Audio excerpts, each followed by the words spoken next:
welcome everyone. Who was here for the last session? Oh my goodness gracious! So that was a lot of fun, and I started out feeling a little bad. Maybe I was hijacking it to make it do a DNR, but I got over it when they started calling me American on Twitter, and it became easier for me. And this session here is sort of a continuation of the one I did this morning at 9 a.m., which I think some of you were still in bed for. My name's Richard Campbell. I've been a geek for a really long time. That's about all I can really say about that. I first ran into a microcomputer in 1977. It's all been downhill from there. I'd never really done anything else in my career. One way or the other, I ended up in computing, and I'm not unhappy about it. It's been a lot of fun. I describe it as I've learned to harness my ADD for the forces of good, because I like working on lots of different things, and I've had all kinds of different jobs in this space from one degree or another. But one of the recurring themes for me has been that I come from a hardware background. I learned to build. My father's an electronics engineer. One of my earliest memories is taking stuff apart with a soldering iron. I'm about 6. So I built a lot of hardware, and to this day still build my own machines for the most part, although these days I water cool them. But that's purely because I get a perverse mental reward about pouring water into my computers on a regular basis. It makes me happy, actually. And the real reason to water cool in my mind is quiet. I get rid of all the fans. So it's a nice... When you go into my office, there's not a lot of noise. The server closet in the corner is air conditioned and soundproof, and the machines in the main room are all water cooled. So they're nice and quiet. That's the way I like to work. And I've spent most of my time, because I balance between those two spaces of development and the hardware side, making a living helping systems go faster, whatever those systems may be. And I've worked on a lot of different technologies. Web obviously is the dominant one today. That people want websites that will go faster and faster and faster, and so you find a way to collaborate with these two groups of folks that, well, let's face it, don't always get along, right? The people who are responsible for keeping apps running aren't the same people that actually build them. Each thinks the other is a twit, and so you get into this situation where you try and find how you can get them to work together. Now that leads to my company, Strange Loop Networks, where we, a group of us that had been doing this work for a long time, figured out that we came to the conclusion we could build an appliance that would actually make websites go faster, a box. And so we spent the past few years doing it. We're on version 4 so far. It's good fun, a very interesting challenge to build a network device if you've never done it. But that's part of my attention these days is driving Strange Loop forward as we're opening up more and more markets. Then there's the audio shows. So .NET Rocks, any .NET Rocks listeners? A few hands there. So .NET Rocks is an internet audio talk show. We call it that because we started before the word podcast had been created. And we do 2 shows a week every week, Tuesdays and Thursdays, interviewing some .NET luminaries. And sometimes, like the last hour, when we can get into a live environment like this, we'll get a panel discussion going, talking about, say, the future of web apps and get some audience participation, and that gets turned into a show as well. I also, to exercise the IT side of my brain, do a show called Run as Radio, which is aimed at the IT pro using Microsoft technology. So we jump around amongst Active Directory and Exchange Server and SQL Server and so on. I would point out this Exchange, the only product Microsoft makes that I truly fear. So this talk was derived from the Scaling Habits talk. So the Scaling Habits talk talked about the spectrum of scale, different size apps and how they behave and sort of the basic measurements around it. And one of the topics in that was this meeting that occurs at some point in the lifespan of the app. In fact, it'll occur several times. And it's really that point where the app is successful enough that it's on the radar of the operations people, the people who need to make it run. They now care about it. It's not just one of those apps that sits in a secondary server. Maybe it has dedicated hardware. Those sort of the milestones of when we know we have a serious app on our hands. And you will end up in this conversation where there's a few dev guys on one side of the table and there's a few IT guys on the side of the table. And if you're lucky, management has already left the room. And you can actually have a conversation about how that app progresses. Now, the interesting thing about this is that typically the first time this meeting happens is after the app has already been deployed and failed miserably, right? And that's typically when they'll have this meeting where the guys will say, it's the infrastructure. No, it's the application. No, it's the infrastructure. And if you're lucky, you call someone like me, who charges an awful lot of money to make you play nice with others. But the way I would tackle this particular conversation is that I would get a projector set up and we'd recognize this as an IQ test. Like, this is about intelligence about our application. There's a bunch of stuff that the dev guys know about the app that the operations guys need to know and understand, and vice versa. And when you can actually transact that info back and forth, you end up getting better results. So you actually make some progress. You'll find out there's things we're doing in the app that are crippling operations, and you'll find out that operations has things that as a developer you did not know about, and it's affecting the way the app works. And the fun part about that meeting is, as the usual way it goes, if you don't plan it carefully and work on all these sorts of things, is that you'll have some finger pointing and some arguing, and you'll ultimately come to the conclusion you don't have enough information to actually make a decision. You will then say, we need to have another meeting, and we'll bring this additional information. If you're smart, you actually book that meeting then, but maybe you don't, you go away, and a couple weeks later get around to booking that meeting. Everybody ignores that meeting till the day you have to do it when they arrive without enough information. And then you do it again, and you will keep having this meeting. Now, the healthier version of that is having this meeting before the app rolls out. Typically, I don't want to do it before even development has started. I want something to show, but before first deployment seems to be the perfect time. Sometimes that we're a week or two away from being code finished enough to deploy this app. I wanted to talk to the ops people about it, and sometimes at the end of that conversation, we realize we're much further away from deployment than we realized.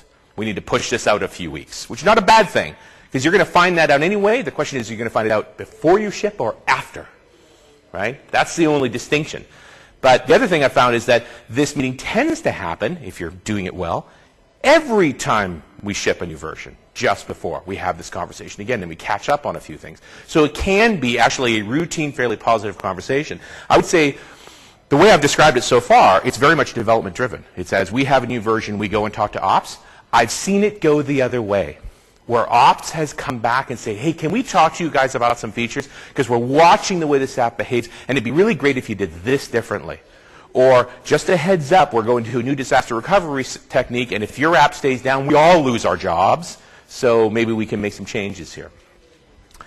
Folks that need to be in the room. The biggest problem with this meeting typically is not senior enough people in the room. Okay? Because generally, if you're senior enough, you know enough to not go to that meeting, right? So you pawn it off on the guy who doesn't know better, right? And a few junior folks sitting around the table will solve world peace, right? They'll come up with the ultimate solution that cannot be implemented. And so it's essential that both ops and dev bring people senior enough that A, they know all the facts. The history is generally important. The biggest question we get hung up on in those meetings, why is it like this, right? Because then you'll go down the path of, oh, if only we change this and this, and you make a great plan and so forth, and you present it to business who says, it's like this for a reason, you can't change that. So generally having someone in the room who already knows that saves a lot of time and pain to actually catch that fact. Biggest thing is knowing infrastructure, knowing the app in detail. Knowing where those problems are actually going to be. Because often we put people in the room that just don't know enough to know how much trouble we're actually in. It takes someone senior enough to know that we've got problems. And notice, none of those folks generally are management. If I have a choice and as a consultant, the great thing about being a consultant is you're a combination of con game and insult, right? I'll generally chase management out of the room. Because rarely do people talk truth when there's somebody who signs your paychecks in the room. Right? And we actually need a conversation about truth, about, no, that's a serious weakness in the way this works. So it's important that we are able to have that conversation. Lunch is a significantly useful piece of that. It's nothing like food to sort of break down barriers around a lot of those conversations. I once worked with a dev, I was sitting on the IT side in that company, where everything that everybody ever did was wrong except what he did. And the only time I could actually persuade him to admit that he might have made a mistake was eating barbecue. And so, you could go through all these formal meetings and arguments and so forth with him, but as soon as he got his back up, and typically an instant messenger is where he would be, I'd just say, meat and lemonade. And off we'd go, and we'd have lunch, and I'd show him the results I was getting from his code, and he'd go, yeah, I made a mistake there. That just broke down a lot of barriers. The biggest thing I found, generally speaking, in the technology age, is know when to escalate the level of communication. Right? You might start in email. And as soon as the email is more than 3 paragraphs long, nobody's reading it anyway. Move on. Right? Go to an IM. More direct interaction. If it's still not getting anywhere, I switch to the phone. If that doesn't go anywhere, maybe we organize a meeting. And of course, the highest level of communication is lunch. So, ultimately, if I've got a real problem, cut to lunch. There are a few problems I haven't been able to solve by showing up with pizza. Like it's the great lubricant of development, right? Pizza.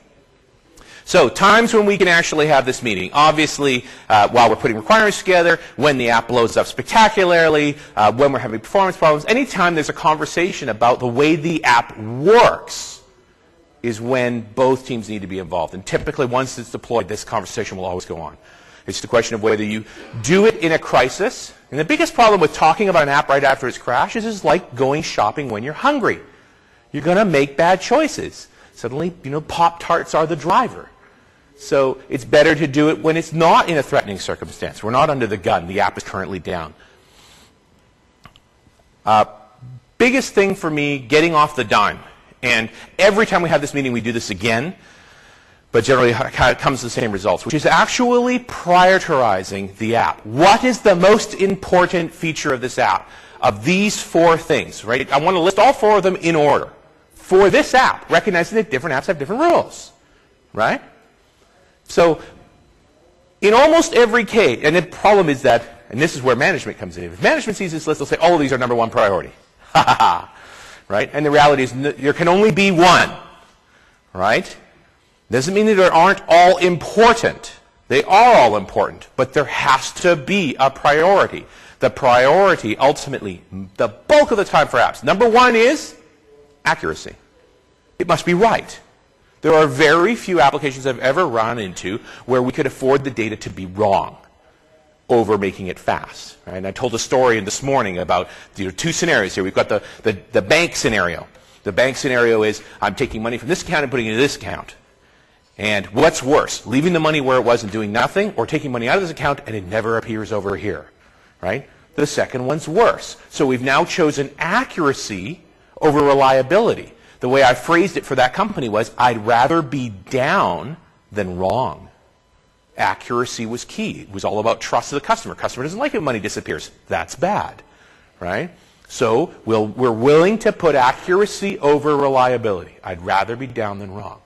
But I've also worked with a marketing company where they were selling stuff via the TV ads, and the entire income of that company is based around how many orders you can take in the 4-minute window after the ad runs, right? So they had a big screen at the end of the room, and as the ad came up, everybody would get ready on their phones, and literally as soon as the ad runs, the phones light up.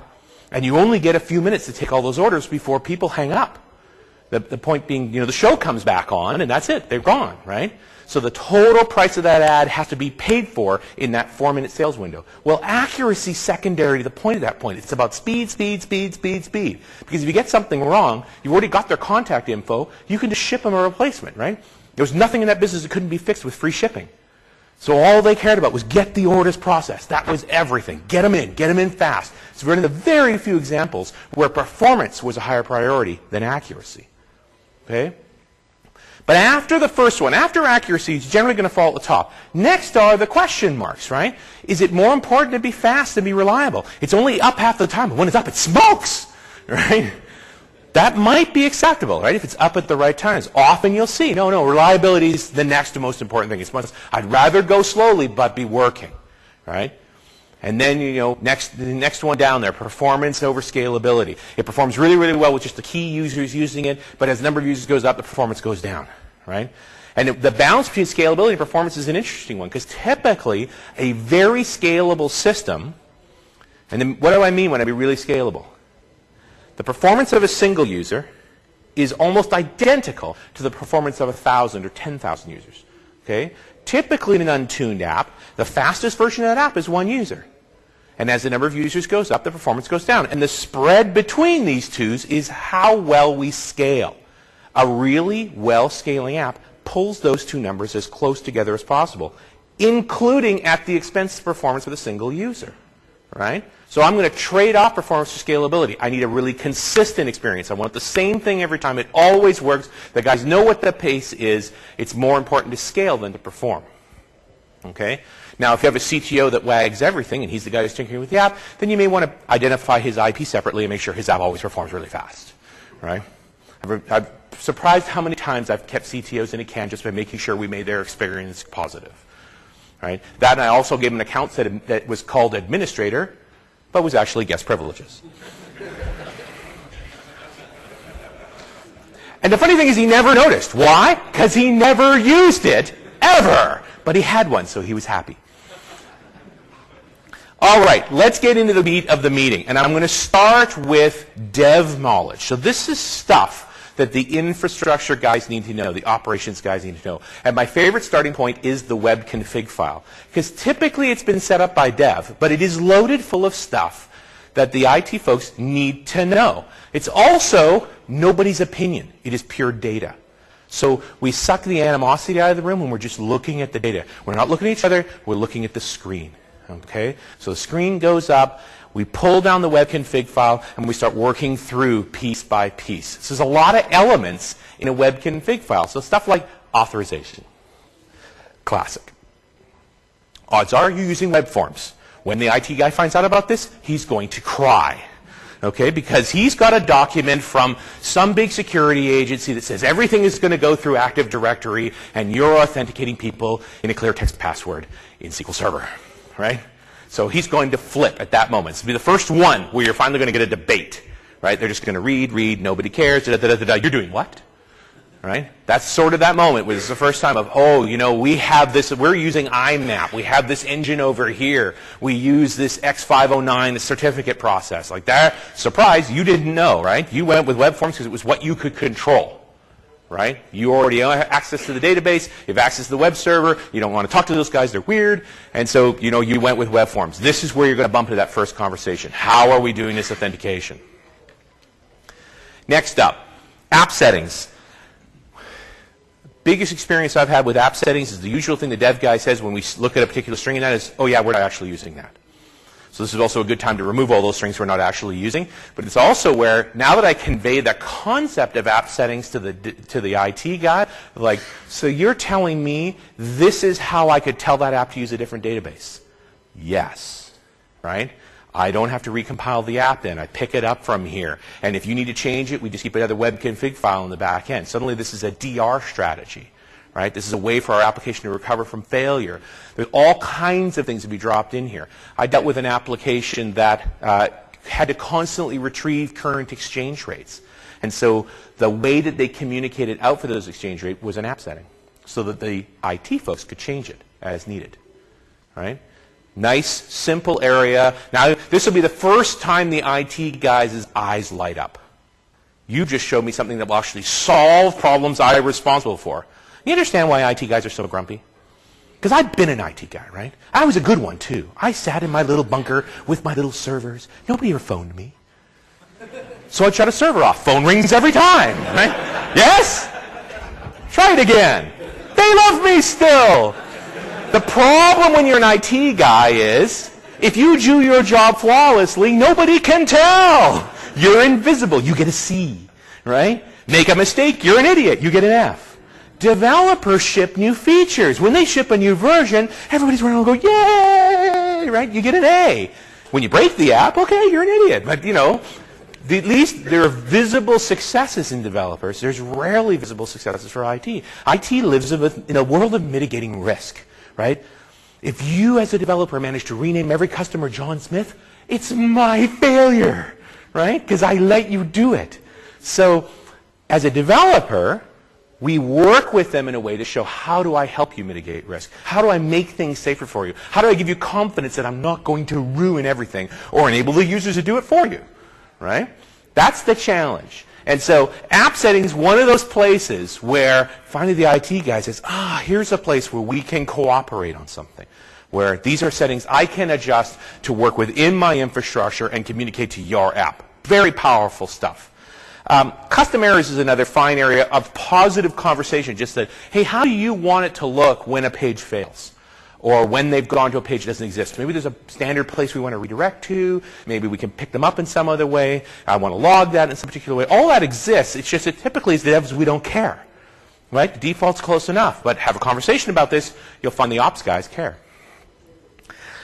All right, now we get to the evil one, session state. So, dun, dun, dun. What's your session state set to? It's set to in proc, right? Why? Because it's the default. Now, as long as you're living in happy one server land, where there's not a lot of velocity on the app, I have no problem with this, right? It's when the app gets stressed, when the volume starts to go up, or when the app's important enough that they want multiple servers for reliability, that in-process sessions become a big deal. Now, you're going to have to explain this to the IT guy because he's not going to believe what you just said, right? Oh, no, we store all of that critical information in memory, and if that machine goes down, it's all gone. Ha, ha, ha, right? So my load balancer does what for you exactly? Typically, the IT guy owns the load balancer, right? Most of the time when I talk to developers that are living in a load balancer environment, they don't even know which load balancer they're using. Not saying that's evil. It's just useful to know because different load balancers have different features. And this is another point of communication. Because when you get this wrong, funny things happen, right? If I've set up the app to run in proc, and I haven't told IT, and they've set up load balancing, say round-robin load balancing, on those two web apps, what does the customer see? Well, the first time you did this and didn't realize you made this mistake, you got the ubiquitous object not found error, right? And if you dug hard enough, you'll figure out, oh, there must have been some reason why this particular data table object that I stuffed in my session object, even though Richard told me not to, wasn't there, so I'll just create it on the fly. So you now put in a test that just says, if it doesn't exist, create one. So now it doesn't get errors anymore, but what actually happens, I put a couple things in my shopping cart, and they disappear. So I put one of them back in, and the other one reappeared. So then I put a couple more in, and all of those disappeared except the first one, which I put in the last time. Right? And gradually I build up 2 different shopping carts on 2 different servers until I think, you guys are out of your minds. And go, what's going on in there? With no errors the whole way. And then when I went to buy, there was nothing in my shopping cart after all. How about that? The third server kicked in. You need to know. Right? And explain it to them. And I mean, it depends on your load balancer. This can be a big deal, right? If you're using an old like Cisco content server, right, the CSS server, you'll only, or a local director server, it only load balances on IP, right? That's all it can do is load balance on IP. So as long as if you tell it to go sticky, it'll send the same IP to the same server every time. Now that's just fine as long as there's only one machine behind that IP. Back when we were doing this at first, AOL came along, and now you got 10,000 guys off of one IP, and so it means one server in the web farm is always buried, right? So then along came F5, which is their big IP product, which load balances on the session cookie. Way better, because now all those AOL guys coming from the same IP address can actually be load balanced across multiple machines because we balance on the session cookie. And there's only a few products that are that smart. But you need to have this conversation. Hey, by the way, a given user has to keep coming back to the same server. What can you guys do for me? Or you can go down the path of, well, we're not going to be Affinit, right? It's typically the problem with Affinity is not just that it creates AOL problems and you have to set the load balancer correctly. It's that it undermines the 3 main reasons that you would load balance in the first place, right? There's 3 reasons I'm going to do this. I need reliability. I want a server to fail and things keep going. Well, if I'm Affinit to the server, those sessions are dead. So I've still kicked X many users in the butt because I was Affinit to the server. Second reason, performance. Right? Second most common reason that people want to do load balancing is they want higher performance. They want to spread more load across more machines. Well, basically the same problem. As long as we're stuck to the same server, we don't have symmetrical load balancing. If a machine gets buried for whatever reason, those guys are all going to suffer because we're always stuck to the same machine. Right? We don't have the choice to move off of that machine if we have performance problems. So Affinity is crippling us there anyway. Third most common reason is seamless updating. I want to put a new version of the app up without taking anybody down. Well, if you're stuck to a server, if you're Affinit to that server, you have to wait till all the sessions expire off that server to be able to move people off. It could take hours. Where if I'm not Affinit, I can literally tell the load balancer, stop shipping traffic to that server. And it'll finish all the queries that it's running and queue everybody off onto something else and go, bink, okay, that server's empty. Update it.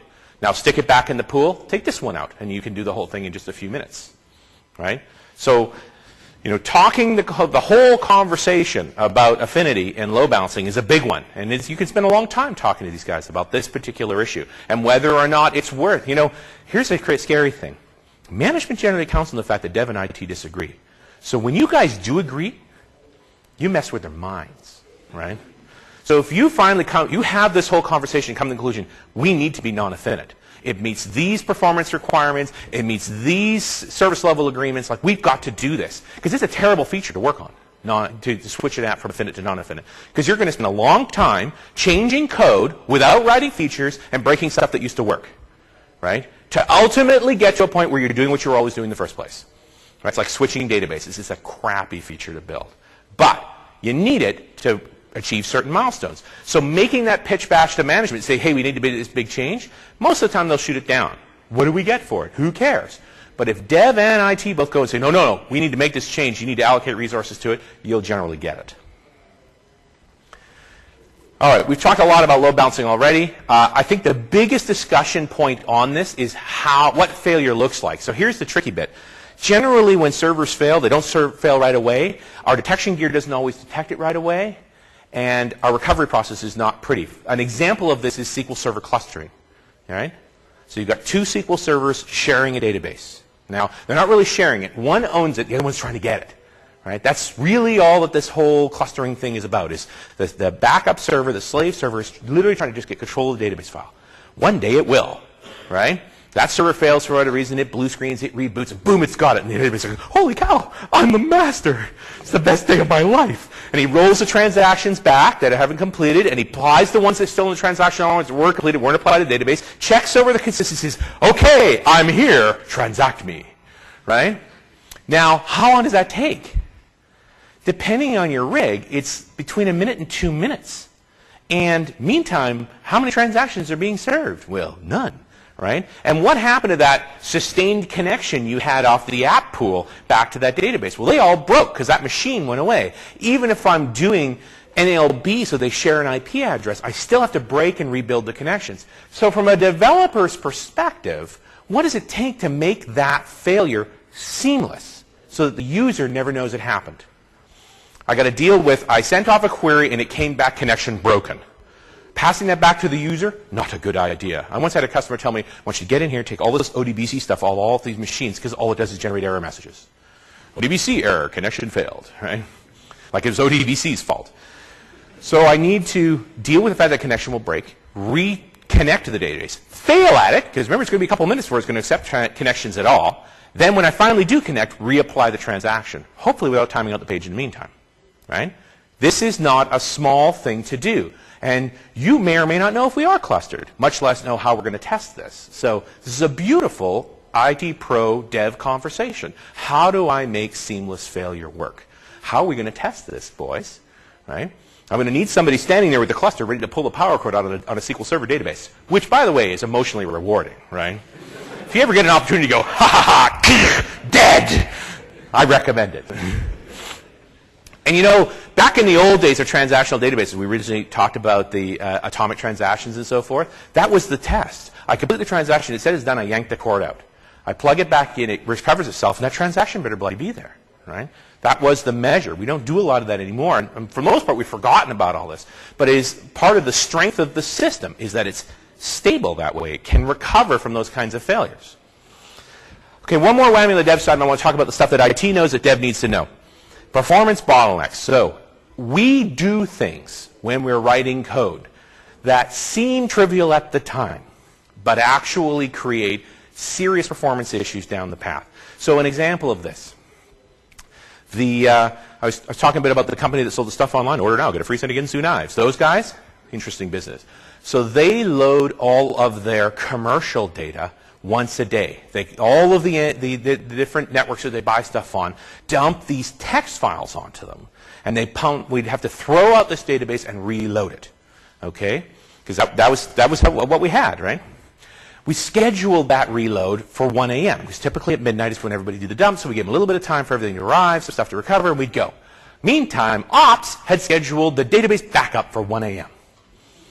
Now, it worked, right? Because even though while you're in a backup, you can drop a database and reload it, everything goes in the transaction log, right? Because while the database is being backed up, it can't be changed. So it's in a state where everything gets written in the transaction log. So here we are writing millions of records to a database that cannot write to itself right now, which slowed down the backup and slowed down the update at the same time. And then somewhere around 3, 4 in the morning, when the backup finally finished, then all those transactions would get applied.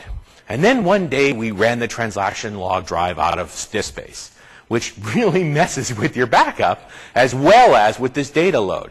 And all we need to do, the backup would have taken less than an hour if we weren't hammering it with transactions right in that central time. So just moving that data load off a couple hours or moving that backup off a couple hours made all the difference. The main thing is that any of those scheduled loading tasks or scheduled execution tasks of any kind, they have to be surfaced to ops. They need to know. Another great whammy was the scenario with the company that needed constantly up-to-date exchange rates. So they're literally polling out for exchange rate changes all of the time. And if they got exchange rate wrong when they were making their quotes, it could cost them an awful lot of money. And so we actually built into the application, if this exchange rate quote is more than 5 minutes old, turn off the module. Right? That part of the app stops working because we haven't got a current exchange rate. All right? Never explain to ops that that's why that chunk of the app would shut down. So the ops guys are doing some maintenance on a secondary network connection and take out the network connection that the transactions, that the exchange rate thing is dependent on. All this stuff shuts down in the app. A few minutes later, the tech support calls start coming in. Hey, this app's not working. This piece is not working. That one's not working. That's not working. They have no idea that they've done this. They think the app's broken. They're reinstalling servers. Right? They're backing stuff up. They're going to roll back to previous versions. They're tearing the place apart. Whenever somebody finally says, hey, you know, if you reestablish the connection, that stuff turns off when we don't actually have updates. Are we missing an? Are we off the internet? No, just a secondary connection. Oh, you mean the one that we actually get the exchange rates from? That one? Yeah. Click it back on. App starts working again. So back to that meeting, we have these conversations about here are weak points or key points in our application where if this is gone, this stuff doesn't work. Make sense? This is all tidbits we have in our head. That's why I need the senior guy. Most of the time, this stuff isn't written down, right? But catching this, oh, now that we've talked about that, you know, you might be interested in. You'll get a lot of those. Okay, let's switch up. I'm bringing the IT guys to the table, and I need them to bring stuff that dev needs to know. First, number one thing. Same way that the number one thing that IT needed to know was the web config file. Number one thing that dev needs to know, the network diagram. I also want to know about production log data, which we'll talk more about, and what our DR scenarios are. So here is how the average developer perceives the entire infrastructure of the company. There is a browser. There is an internet. There are web servers, a database, and that's it. And this is why IT guys get annoyed with you, because you have reduced their job to that line between the internet and the web server. Right? He's not going to send you a Christmas card if you think that way. This is closer to the truth. So we have regular public users that are unauthenticated. We have VPN users that are authenticated through some certificate process. We have internal users that are already behind the firewall. We use AD for authentication. We have a separate service for a VPN. And then we have some web servers and some databases. This is still simplified. Okay?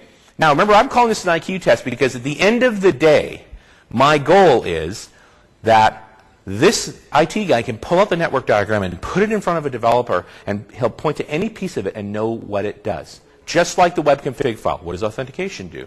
What does session state do? And so forth. So when you can actually absorb how the network works, what are you going to learn? Hey, there's 3 different kinds of users at different authentication levels within this network. How does that impact my authentication scheme? There might be a line coming off here to a backup data center somewhere. How are we syncing that data out of that network? Maybe we're storing data in places that the ops guys don't know about that needs to be backed up as well. As soon as we can start talking coherently about the database diagram, or the app diagram, we're now talking about the stuff that these guys do every day and how it's going to impact the application. Next up, production logs. Production logs contain the truth of what's actually going on in an application. If you ask an IT person for the production logs, their answer will be no. Any questions? And in the end, you don't actually want access to the production servers, because that's the implication. You want access to production servers. And let's look. As dev, we don't want, because then it could be our fault. Right? You don't want access to production servers. Make sure it's their fault. But you got to know that every IT guy worth his salt has been backing up those weblog files, zipping them and storing another server to be used as evidence against you, right? That's what you want access to. You want access to those backup copies of that data, because ultimately it contains the source of truth. Here's what actually happened on the app, right? Here's who's using it, how many people are using it, when they are using it, what they're doing with it. All of that is in those logs. Now, typically those logs are dialed down pretty low, and you may quickly find out you want to dial them up. And you can talk in that meeting about, let's log the session cookies into that as well, because by default they're not there. It would help us if we knew that, right? There's a bunch of information that can be derived from that. When they do the, hey, just tell me when you need them, it's simple. You go to Outlook, you schedule an event at 9 a.m. each day, ask for the logs. They'll last a week. Right? Just every day phone them, I need the logs. Need them every day. Every day I need them. And eventually I'm like, if I give you the password, will you stop phoning me? All right?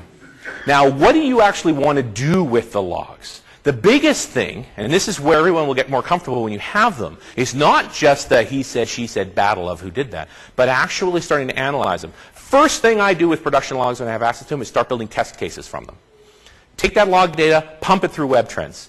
You're now going to get profiles of scenarios of different users. They're going to say, hey, 30% of the time, a user comes to the home page, and then they go browse these 3 pages, and then they leave, right? Like maybe it's a shopping site. 20% of the time they do this. And you're going to get these groupings of behavior. It's the best test data you possibly could have, is to build similar sets of tests that look like that. So right away, quality of your tests will improve. You can look at the production logs. The other thing that I find really useful in the proactive side of things, where you can go and give feedback, I mean, most of the time with development, you ship it and you forget about it, right?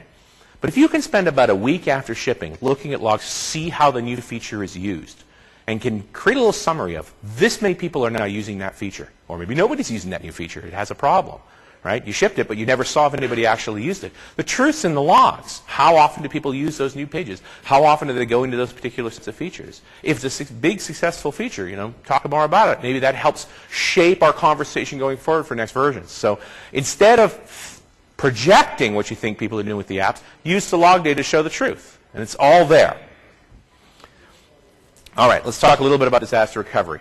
And I've already done this, the SQL Server failover scenario. How are we going to fail over? Much more complicated one is failing to remote sites. So how are we backing up data onto that other site? How do we switch over to that? So the banks I was working with in the past were in the Caribbean. And our typical pairing was between Bermuda and Cayman.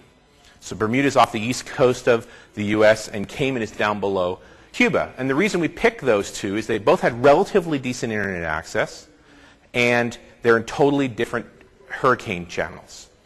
So typically one or the other is hit with a hurricane, not both. Right? That was the whole point. But one of the routines we got into was we started flopping between the data centers every month, just because we could. And because then it became trivial. You got good at it. The first time you switch from one site to another shouldn't be when the hurricane will be here tomorrow. Right? We started developing great disaster recovery plans about long before it's a crisis, before the government is saying you need to get people out of here. It's like, okay, there's a hurricane, it's more or less could hit in our direction. It's of strength 2, so it's bad enough that it may cause problems. This is where we make a backup set of the data and send it on the mainland. Right? We just set those sorts of guidelines out. And the app guys would be involved in this because there was often things we did in the app that impacted the quality of that data. Actually figuring out, have we got a good copy of everything that's going on over here, over there? So if we swapped, we're not going to lose anything. Recognizing number one goal was accuracy. DR shouldn't impair accuracy. But you can't do it without good development participation in there.